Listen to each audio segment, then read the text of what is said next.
G'day guys, DYLIEDOG here. Now in today's video we'll be talking about the feud between one of the artists of the latest Apex comic and the Apex community. So guys, let's get into it.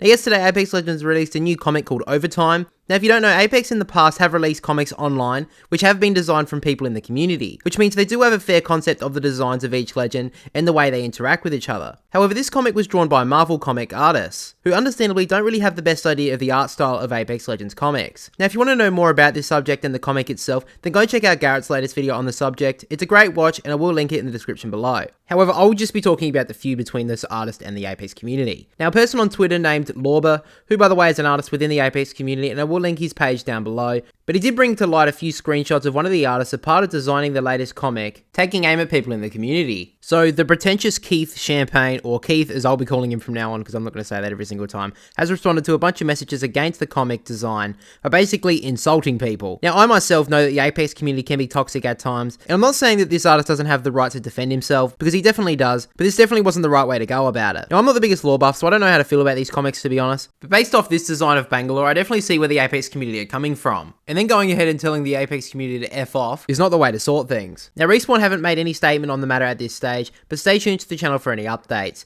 And I personally hope Respawn decide to go back to the Apex community for future comics. Now don't send this guy any hate, I'm sure he knows what he's done is a mistake and feels sorry for his actions, but that is all from me guys, so make sure to like and subscribe to keep up to date with the daily Apex Legends content. But anyway guys, DYLIEDOG, will catch you all later.